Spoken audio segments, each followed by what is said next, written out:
Alam mo ba yung struggle sa tagulan, lalo na sa pagpapatuyo ng mga labahin? Good thing meron ang 2-in-1 washing machine, super laking tuyong talaga.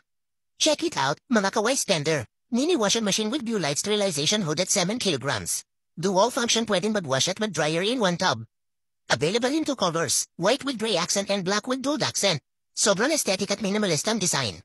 Kaya yaman ang 15 to 20 pieces ng baby clothes, or 10 to 12 pieces na adult t-shirts, or 4 pieces mount jeans, or 50 pieces na undergarments, or 4 to 5 bath towels, pati kurtina, kumot, bedsheet, at even comforter pwedeng yabhan.